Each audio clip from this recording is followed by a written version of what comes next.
Now I'm going to explain you how to search for text in the contents of files. For that you have to select the last option. The default option is always to look for directories, but for content search you check the last option. And imagine I want to look for the word Hamburg in thousands or tens of thousands of closed transport folders. I write the word Hamburg, press enter. Now here I have to choose the folder in which I want to search, because if you leave the default folder it will look for the entire disk and it's going to take more time. So I want to look in this folder where I have many thousands of subdirectories. So you see here this folder files closed is selected. Now I want to look into emails. You can indicate what kind of file type you want to search, one or more different types. But email has the extension .eml, so I'm selecting that. And I want to look for files in the contents of files that have been saved for the last 5 years. So let's say 2015. And I want to look for file size of maximum 2 megabytes. Now the result will be presented in a file and on the screen, and here you can select the order. So I press search and he's now first selecting all the files that have to be searched, and he has found 6,000 files that correspond to this search criteria, and he's going to look to all of them. And now he's telling you how many files he has done, how many left, and what is the time left. These searches can take some time because there are many files. You can here see downstairs what kind of results he has found, or the file names that he has found so far. And if you think that you already have enough results, you can stop in the middle, and so you click stop. And now he tells you where he will save the file results with the context, the text around the word that you searched, in this case Hamburg. And he also will display the contents of that file on the screen in the following way. Okay, the totals, and then each search result is presented with the text around it. So in this case you see Hamburg, and he puts the previous 100 characters and the following 100 characters also in the search result, so you can see the context. I'm going to explain you now how to save an email or an attachment very fast to a folder. Imagine I have this email here that I want to save to a folder CourierNet. In that case, I select the email and I write S of save space CourierNet. That's the directory I'm looking for. I press enter, and there are two different folders with CourierNet, but I want the first one, so click on that.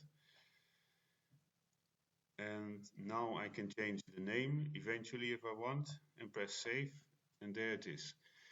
This is very handy if you are saving the whole day emails in several folders. It's much faster. Now, instead of saving the whole email including attachment, I want to save only the attachment, the PDF, into a certain folder. So I select the PDF like you see here. Again, I write here S or for save space the destination that I want to save to. That is CourierNet. Again, enter, and it shows me the several options. Select, and now I can eventually change the name, like offer, for example, and then enter, and now this file is saved into the folder CourierNet that I can check by opening the folder CourierNet.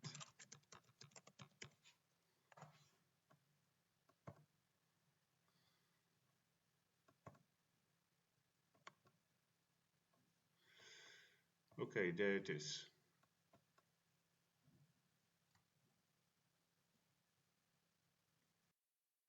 I want to show you how to attach easily a file or a photo to an email, and with FileBoss. In that case, imagine I'm now sending an email to a person and I want to add a photo. I know that the photo is located in a directory, something with cargo photos. But if I would normally go there, clicking to the directory structure, it would take me quite a time to reach the destination folder. So instead, I use FileBoss and I click on the attach window.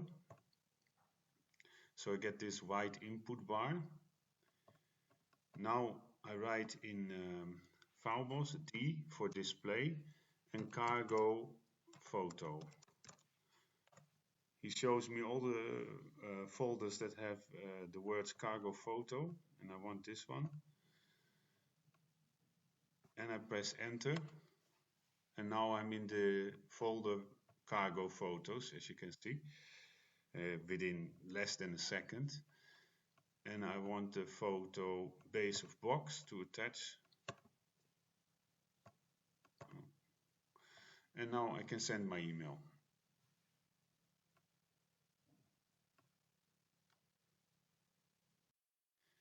Here I give you another example of the display function of FileBoss.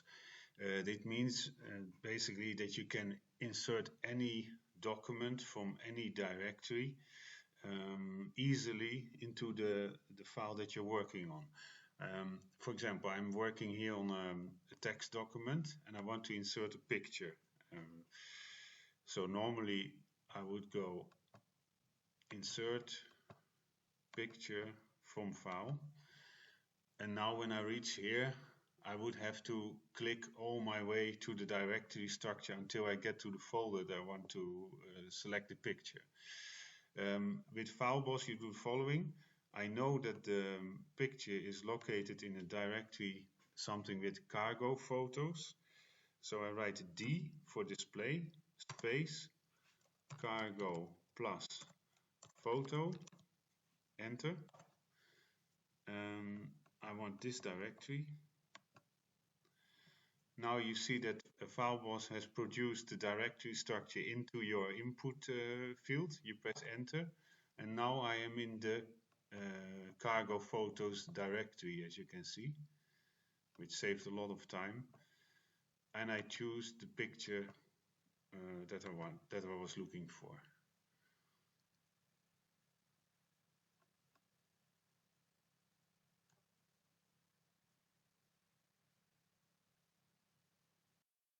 In this video, I explain about the search expressions in FileBoss.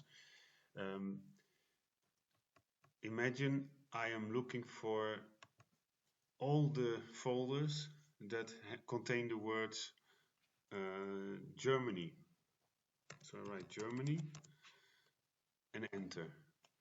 And I have a very big quantity of directories here. So I want to narrow down more. I'm not going to choose any now.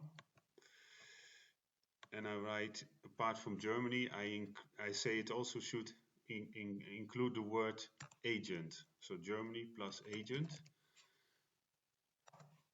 And there are already less results.